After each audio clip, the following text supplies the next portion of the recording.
This audio is brought to you by Muslim Central. Please consider donating to help cover our running costs and future projects by visiting www.muslimcentral.com/donate.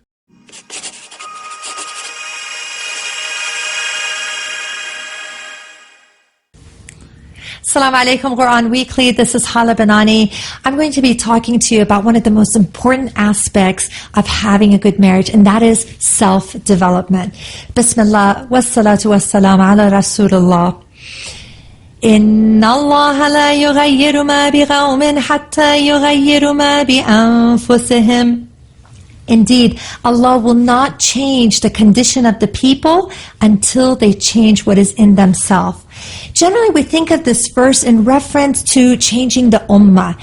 This exemplifies the power of self-change. When we change ourselves, we're able to change the situation. Qawm could refer to ummah or tribe.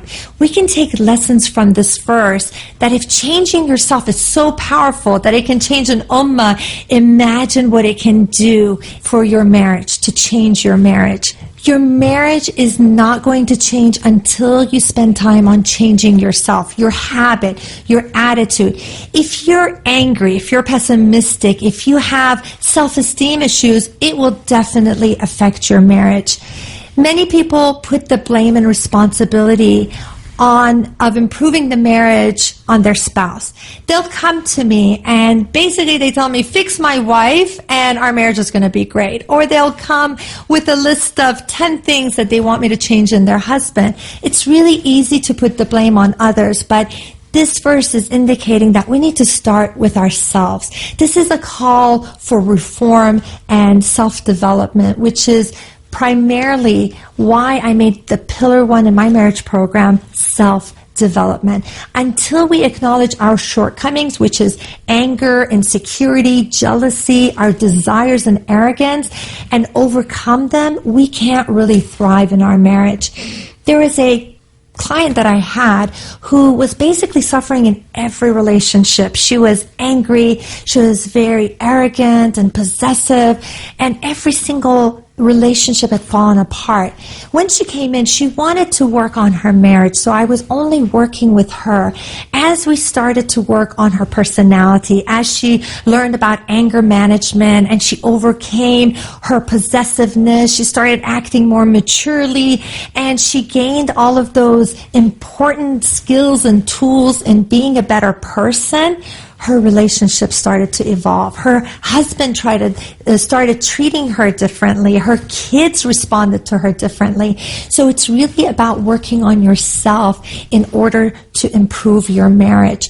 Now, many people that come to me for therapy, they come alone. They're only there, and I work with them, and as they change, then their relationship improves. And it's really important to realize that peace and happiness needs to come from within. You can't depend on your spouse to make you happy. Many people are waiting to meet Mr. Right or meet Miss Right to be happy finally. But really you have to work within. You have to get that peace. You have to have that happiness within yourself in order to come into the marriage, to be able to provide and give in the marriage. It's essential to grow spiritually, emotionally, and in every aspect of your life.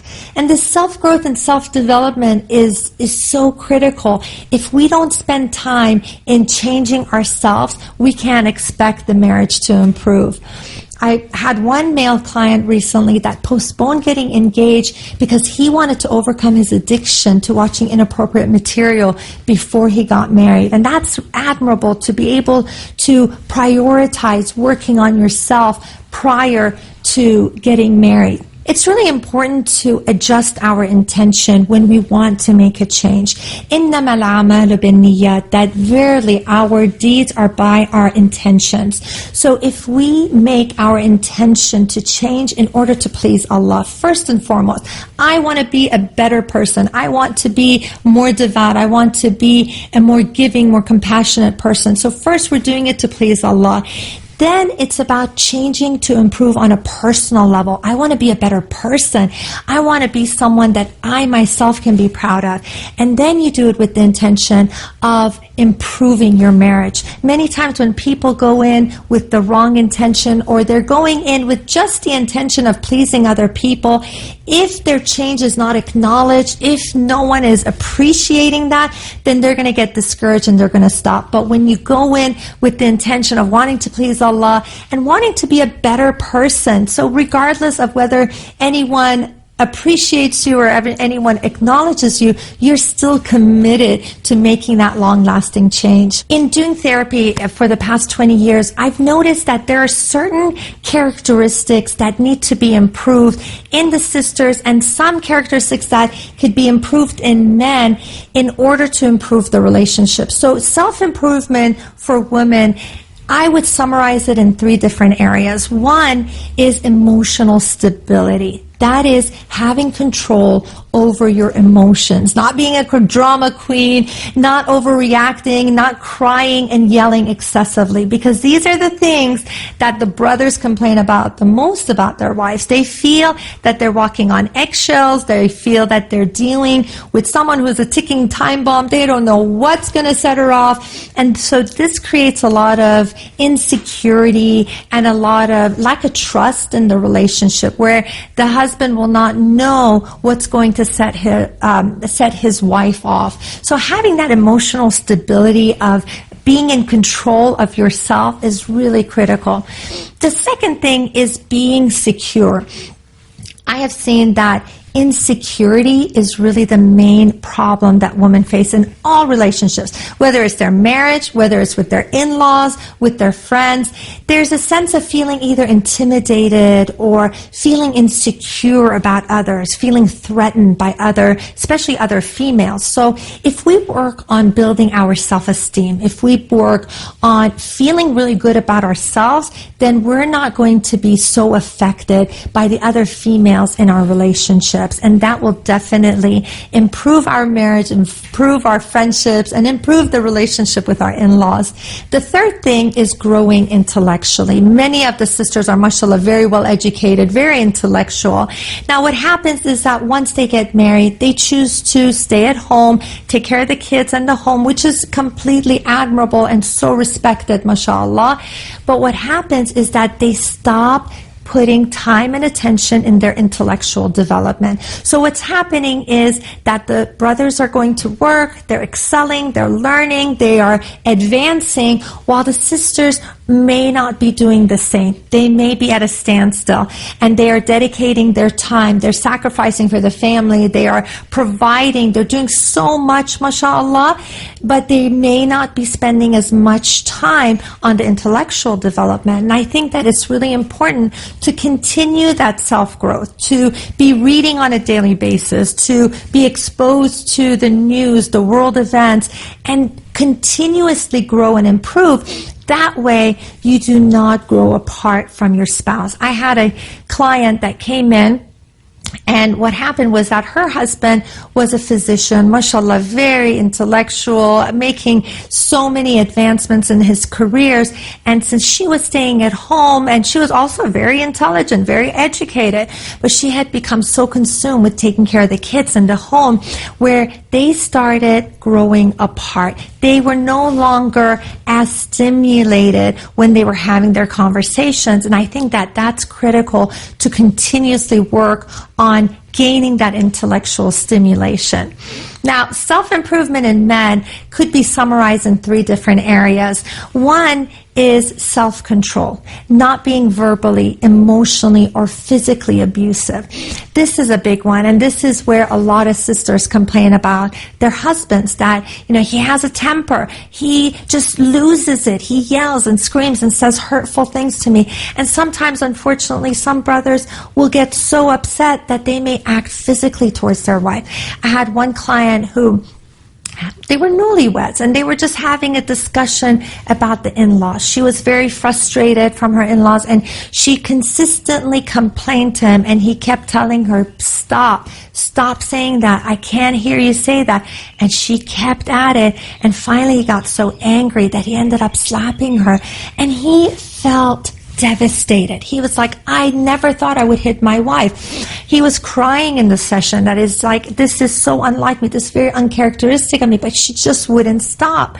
But we need to learn how to control our emotions, because once you say something, once you act in a certain way, you can't ever take it back. And that was something that changed their relationship forever. When someone becomes physical in the relationship, when you say something offensive or hurtful, your relationship changes and you can never get it back. I remember one brother who came in for therapy, and he was telling me, it was all my fault. And I told him, are you being sarcastic? Is that what she told you? And he said, no, it was truly all my fault. She was a wonderful wife. She was a great mother. She did everything, and I just didn't acknowledge her. I didn't appreciate her. I didn't tell her anything, and now she's filing for divorce. She's filing for divorce, and I have no one to blame but myself. And it was so sad. The day that he went to court, he had a session with me, and he told me, he said, I went in court and I fell to my knees. I kissed her feet. I told her, please don't do this. Don't end our marriage. And it was too late. Was too late. So the second way that brothers can improve themselves is by being expressive. You need to learn to express your emotions. I know that many of you may not be comfortable with that. It feels awkward. It's just not part of your personality. But you need to change that in order to make your spouse happy. And part of our goal is to keep chipping away at our negative traits until we become that ideal Islamic personality. We need to aspire to be like the Prophet ﷺ. And regardless of what our personalities are like, we need to keep working on ourselves until we get there. It's really important to continuously learn and grow on an emotional level.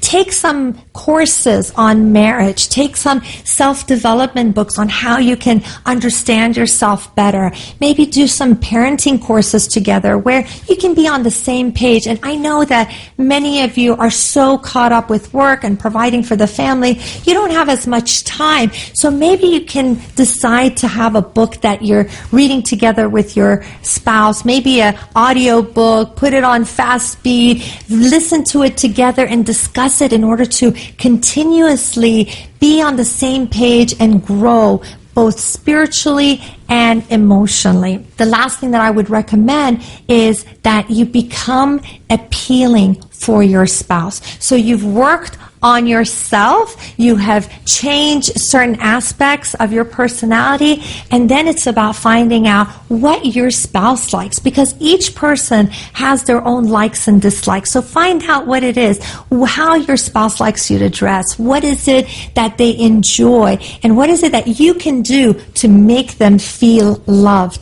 And another thing is to stop any kind of annoying behavior. When a couple comes in, one of the first things I have them do is to stop the annoying behavior, because you may be doing things unknowingly that will really upset your spouse, and every time you do it, it could really irk someone. So you need to stop those negative behavior first, and then start doing the loving acts. Do things that will make your spouse feel loved, make them feel appreciated, make them feel that they are your number one priority. If you can make your spouse feel like a priority, they will be a happy person. So do your best, apply these things, make the changes within yourself first, like the verse says, that if you want to have an impact on the ummah, if you want to change, first start with yourself. So change yourself before you can make the change in your marriage, inshallah. This audio is brought to you by Muslim Central. Please consider donating to help cover our running costs and future projects by visiting www.muslimcentral.com/donate.